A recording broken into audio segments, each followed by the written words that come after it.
You can drive through two communities with nearly identical populations and almost immediately know which is a small town. At first glance, the observations seem almost irrational.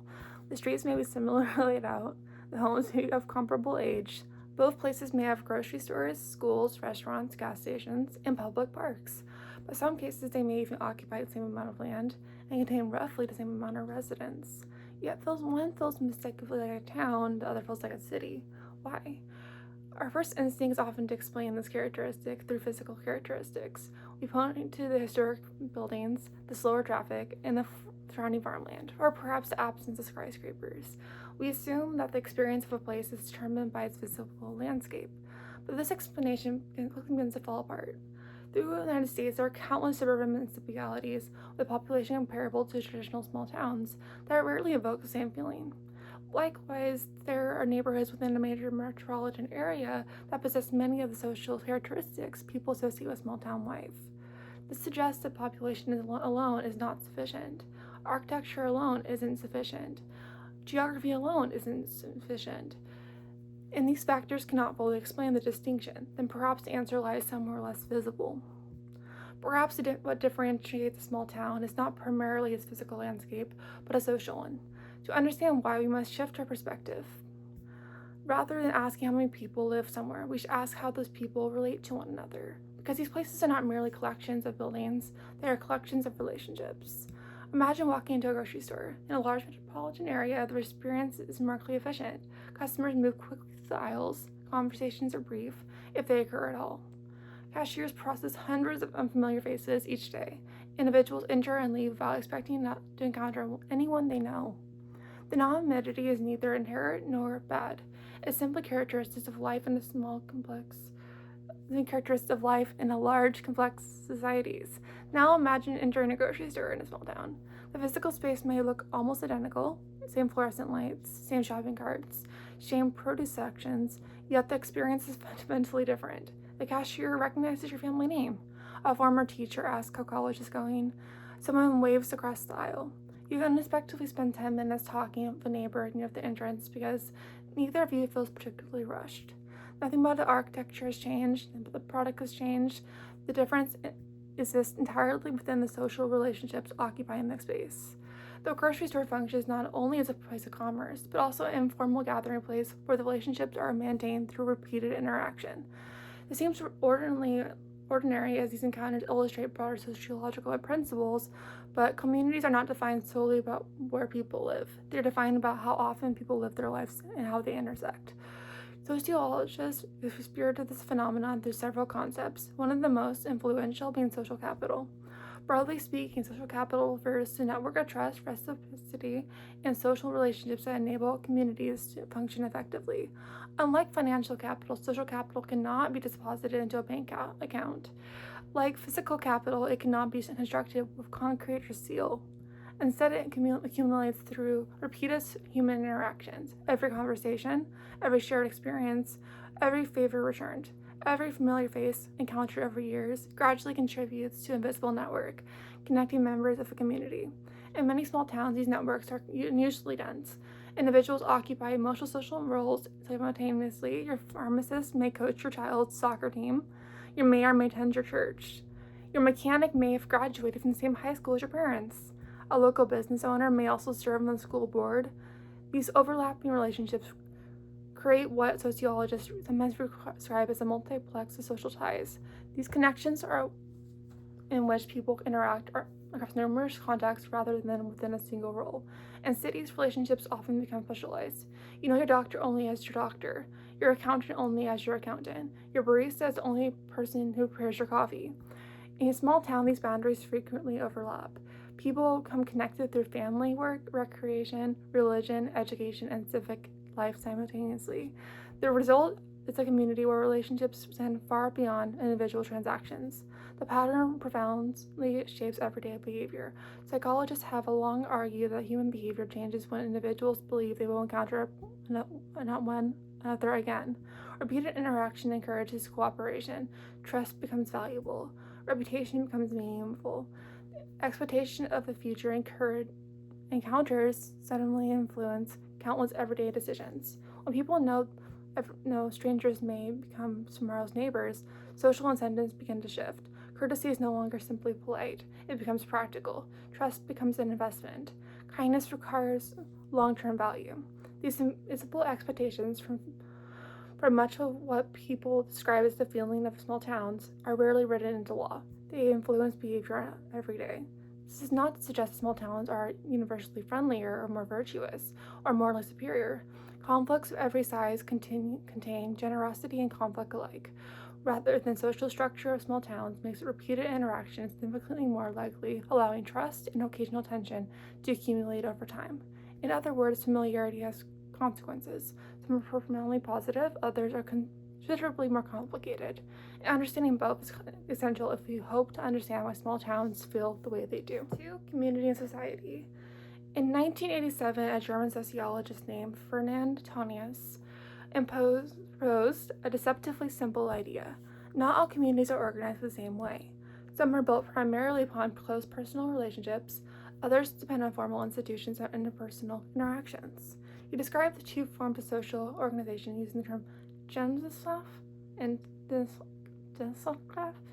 I don't know if I pronounced that correctly. Although more than a century has passed since Tönnies introduced these concepts, they remain remarkably useful for understanding why different places feel so different. Importantly, he was not arguing that one system was morally superior to another. Rather, he was describing two ideal types, two ways of organizing human relationships. Most communities contain elements of both. They often emphasize one or more than the other. Versus Gemeinschaft is often translated to simply as community. Relationships are personal, they are long-lasting. People know each other beyond a single role. Imagine introducing yourself in a small town. You're rarely just your occupation. You're someone's daughter, someone's neighbor, a former classmate, a volunteer at the food pantry, the person who coached Little League 5 years ago. Your identity exists within a web of overlapping relationships. People know not only what you do, they often know where you grew up, where your parents are, what church you attend, where you went to church, even the stories you accumulated over the course of your life. This creates a social environment where individuals are connected in multiple ways simultaneously. One relationship forces another. There's community becomes tightly woven. Now compared to suggestive craft. Here, relationships become increasingly specialized. Interactions are organized around particular roles rather than enduring personal connections. Your dentist knows your medical history. Your employer knows your resume. Your barista remembers your coffee order. These relationships often remain separate from another. A dentist does not know your employer has never met your neighbor. Your barista has no connection to your family. Every interaction serves a particular purpose: efficient, professional, predictable. Large cities depend upon this system. Indeed, this would scarcely function without it. Millions of people interact every day despite having no shared history whatsoever. In many ways, anonymity is the defining strength of urban life. It allows people to have enormous freedom. You can reinvent yourself, explore new identities, meet individuals from vastly different backgrounds, live independent from your family history. The city is remarkably little about who you were yesterday. Instead, it enforces who you are today. Small towns operate differently. Because relationships overlap, actions rarely remain isolated. Imagine if you're going to build a city. The consequences are primarily financial. Now imagine the same mistake in a small town where business owner knows your family. The interaction carries social weight as well, not because anyone intends harm, because the relationship extends beyond visible individual transaction. The grocery store clerk may also be your neighbor. Your mechanic coach may also be your nephew's baseball team. Your pharmacist may sit beside you at church. Your interactions are lawyered. Every encounter exists within a broader social context. This overlapping structure produces something sociologists call multiplex relationships. A multiplex relationship occurs when two people know another through multiple aspects of life simultaneously. Consider two friends. They may also be coworkers, neighbors, members of the same volunteer organization, parents whose children attend the same school. Each additional connection strengthens the relationships and embeds more deeply within the community. Over time, these community ties create remarkable resilience. Information spreads quickly, trust develops gradually, acts of kindness are remembered, so are betrayals. Reputation becomes a form of currency. Of course, this system has cost. When relationships overlap, privacy becomes difficult to maintain, news travels quickly, mistakes linger, people may feel pressure to conform to local expectations. Individuals whose identities differ from community norms may experience isolation or exclusion. The same interconnectedness creates belonging that also can produce social pressure. This is one of the important reasons racists romanticize small towns. Their strengths and weaknesses emerge from the same underlying social structure. Connection can nurture, connection can constrain, but both realities are true. Perhaps there's so many ways people struggle to explain what they mean by say this place feels like a small town. What they're sensing is not simply fewer people, they're sensing different pattern of relationships, a different way of organizing everyday life. One in which individuals are connected through countless invisible threads that accumulate over the years, sometimes generations. But these relationships alone are not enough. These relationships must also produce something else, something invisible, difficult to measure, and yet essential to the function of any community: trust.